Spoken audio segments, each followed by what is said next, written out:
Nityananda. This is KAILASA's official response to Ahora El Pueblo. I address you on behalf of KAILASA regarding your recent articles that systematically misrepresent our sovereign nation, our diplomatic efforts, and our humanitarian mission, while simultaneously undermining the sovereignty of indigenous nations in Bolivia. For a publication named Ahora El Pueblo, your reporting demonstrates a concerning lack of interest in the actual communities affected by your words. The irony isn't lost on us that a media outlet serving the local people seems so determined to conjure entire populations out of existence through journalistic sleight of hand. You've declared KAILASA a fictional nation, with the confidence of a child insisting their imaginary friend deserves a seat at the dinner table. How fascinating that you've devoted an entire article to something you claim doesn't exist. That's quite a word count for a hallucination, isn't it? KAILASA isn't a recent invention. It is the revival of ancient Hindu sovereign states and ecclesiastical institutions with documented unbroken succession spanning thousands of years. The Supreme Pontiff of Hinduism is the 203rd sovereign in a lineage with historical roots that were flourishing while many recognized nations were still figuring out the wheel. The Montevideo Convention of 1933 explicitly states that the political existence of the state is independent of recognition by other states. This isn't just our opinion, it's binding international law. Your apparent belief that nations spring into existence only when blessed by former colonial powers is not just wrong, it's just ridiculously outdated. So ask yourself, would you describe Taiwan as fictional? Kosovo? Palestine? The Sovereign Order of Malta maintains diplomatic relations with 112 countries, despite having no territory. Are they fictional too? You claim KAILASA is not recognized as a state by any actor in the international community within the framework of the 1961 Vienna Convention. This statement reveals a legal understanding so profoundly confused, it would make first-year law students wince in sympathetic embarrassment. The Vienna Convention on Diplomatic Relations doesn't establish criteria for statehood. It codifies diplomatic privileges and immunities. Citing as a basis of state recognition is like using a cookbook to diagnose a medical condition. You're holding the wrong manual entirely. KAILASA fulfills all four criteria of statehood established in the Montevideo Convention with flying colors. We have a permanent population. We maintain a defined territory. We have an established government. And we clearly demonstrate capacity for international relations. While claiming to merely report government statements, your articles actively undermine indigenous rights with the precision of a colonial administrator dividing territories on a map. By framing KAILASA as fictitious or alleged, you delegitimize not only our nation, but also the indigenous communities who have exercised their constitutional right to enter into international partnerships. Bolivia's plurinational constitution explicitly recognizes indigenous self-governance as a fundamental principle of the state, a document that you seem to have skimmed with the attention span of a goldfish. Article 30, Section 2.4 guarantees indigenous people the right to self-determination and territoriality, while Article 30, Section 2.5 ensures their right to maintain their own institutions. It appears that your concern for indigenous rights evaporates faster than morning dew when indigenous communities exercise those rights in ways that don't fit your preconceived notions. Thus, this selective application of principles is as transparent as your attempts at serious journalism. Your failure to include perspectives from indigenous leaders whose sovereignty you so casually dismiss speaks volumes, and none of those volumes would make for flattering reading. Your dismissive "the origins are Hindu" comment speaks volumes about your publication's biases. Would you summarize the Vatican as its origins are Catholic and consider your journalistic duty fulfilled? Or is it reductionism reserved for traditions that don't originate from your preferred hemisphere. This isn't just a sloppy journalism, this is cultural erasure dressed up as reporting and accessorized with prejudice. You've chosen to repeat tired falsehoods about the Supreme Pontiff of Hinduism with all the investigative rigor of a gossip column, while conveniently omitting his complete exoneration by the United States Federal Court, which ruled in his favor and fined the false accusers nearly $500,000.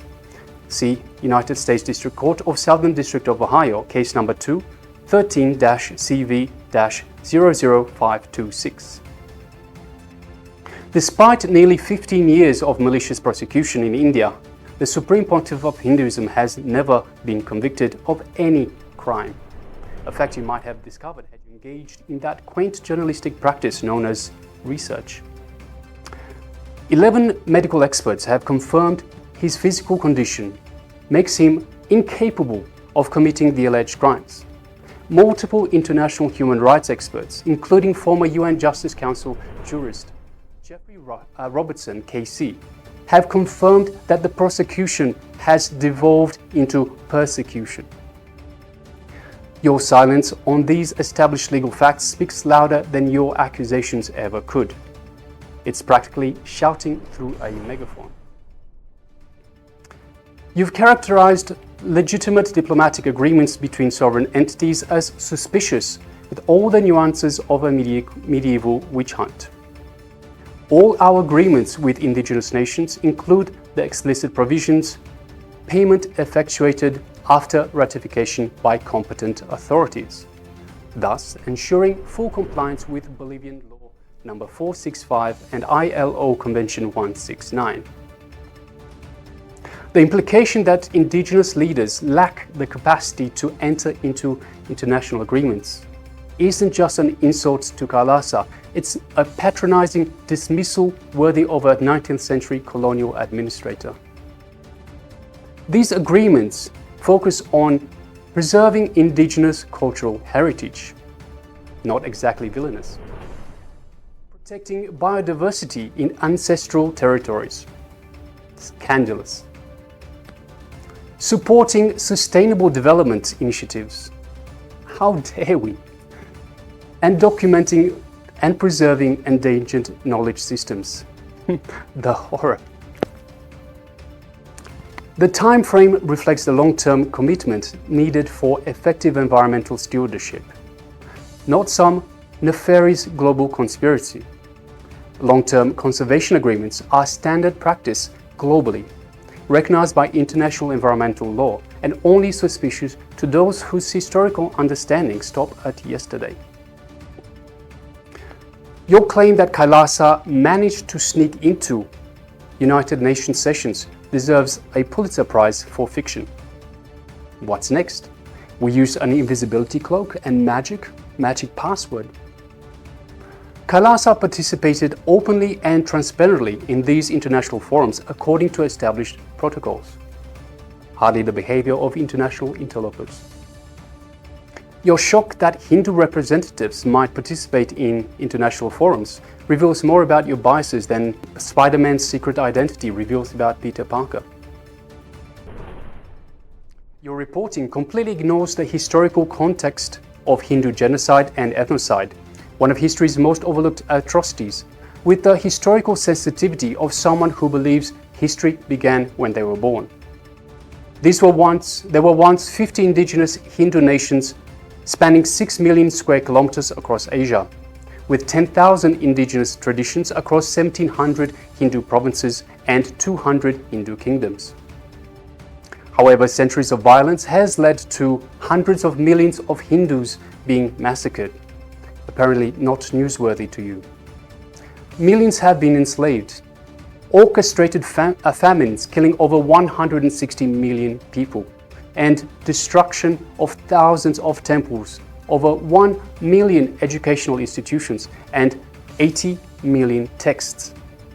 The very cultural erasure that you are now continuing.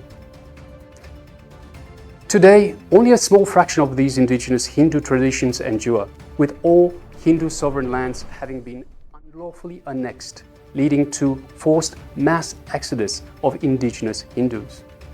KAILASA represents the preservation of traditions that colonizers try to eradicate. By delegitimizing KAILASA, you're not just attacking a modern entity, you're continuing centuries of erasure against indigenous Hindu heritage with the calculated precision of colonial predecessors. Your reporting fails every principle of ethical journalism with the thoroughness of a student determined to score 0 on the exam. Let's have a look at the truth. You've omitted crucial facts and misrepresented basic legal principles with impressive dedication. Independence. Your bias against indigenous self-governance is so transparent it could be used as a window. Fairness. You've excluded KAILASA's perspective and, tellingly, the voices of indigenous leaders with surgical precision. Humanity. Your dismissive language dehumanizes both KAILASA citizens and indigenous communities with remarkable efficiency. Accountability. Your unwillingness to correct obvious errors reveals a concerning lack of journalistic integrity that would make tabloids blush. Your articles don't just fail journalistic standards, they violate Bolivian law with enthusiasm of a bull in a china shop. Article 4 guarantees freedom of religion and spiritual beliefs in accordance with worldviews. Article 21.3 enshrines the right to freedom of thought, spirituality, religion, and worship. Article 30, Section 2.2 specifically protects indigenous peoples' cultural identity, their religious beliefs, spiritualities, practices, and customs. Article 30.2, Section 2.3 guarantees indigenous peoples the right to cultural identity, religious beliefs, spiritualities, practices, and customs, and their own worldview. Article 30, Section 2.7 protects indigenous peoples' collective intellectual property of their knowledge, sciences, and learning. And Article 98, Section 2 affirms that the state assumes cultural diversity as the essential basis of the plurinational communitarian state. Your reporting also violates other laws. Law number 45, the law against racism and all forms of discrimination, which prohibits discrimination based on religion, cultural identity, and ethnic origin. Law number 73, the jurisdictional demarcation law, which recognizes indigenous jurisdictional authority. Law number 1257, ratifying ILO Convention 169 on indigenous rights. See, when journalism crosses into illegal territory, it's no longer journalism, it's propaganda with a press badge.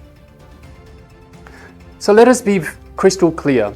Your efforts to delegitimize KAILASA are a deliberate attempt to undermine indigenous sovereignty in Bolivia. By portraying indigenous leaders who engage with KAILASA as deceived or incompetent, you directly perpetuate colonial attitudes with all the finesse of a colonial governor declaring, "We know what's best for the natives." This serves one purpose: to limit indigenous self-determination and maintain control over indigenous territories and resources, with the subtlety of a neon sign flashing, "Colonialism is still here." Your actions have concrete consequences. Your irresponsible reporting has directly incited violence against our community, with the predictability of lighting a match in a room full of gas. Following such media publications, mobs, fueled by these false characterizations, have violently breached KAILASA's properties and physically threatened non-violent monks and nuns peacefully residing there. These are not hypothetical concerns. These are real human beings whose lives are endangered by your reckless words. While you've been busy declaring us fictional, KAILASA has been providing tangible humanitarian support to Indigenous communities worldwide. Humanitarian grants to over 100 Indigenous nations. Environmental sustainability and forest conservation programs. Education, healthcare access, and food security initiatives. Billions of free meals served globally. It's quite an achievement for a figment of imagination. Apparently, our fictional aid has had very real impacts for communities that your reporting chooses to ignore, with the selective blindness of a referee at a home game. Now, more than 40 media outlets from 14 countries, including the Washington Post, MSN, The Week, Outlook magazine, and Dinamalar, have already removed similar defamatory content after recognizing their errors. They chose integrity. What will you choose? Continued embarrassment or professional dignity? We demand the following of Ahora El Pueblo. Retract your misleading articles with the same enthusiasm you showed in publishing them. Seek direct input from KAILASA representatives. Include perspectives of Indigenous leaders who have engaged with KAILASA.